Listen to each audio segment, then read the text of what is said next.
reën gehad. So hier's baie vog in die lug. Maar hier's ook so baie bome hier in Middle Tennessee. Combine met die vog in die lug, dan maak hierdie bome sit so baie suurstof uit, hulle maak hulle eie wolke. Jy moet sien as ek in die dag rondvlieg, veral vroeë dag, en kyk soos hierbo. Van bo af check jy daar aan die kant, dis bome daar teen die berg. Maak hulle eie wolke, soos jy bo dit vlieg ook, kan jy sien, daar's niks boek in dit. Net so eentjie boek en is daar niks. Maar hier tussen die bome is daar altyd wolke. Nie altyd nie, op 'n droë dag sien jy dit nou nie.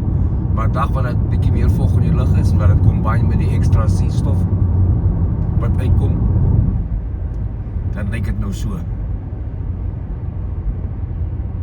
Jy kan eintlik die vog hap. So baie vog as hier lig.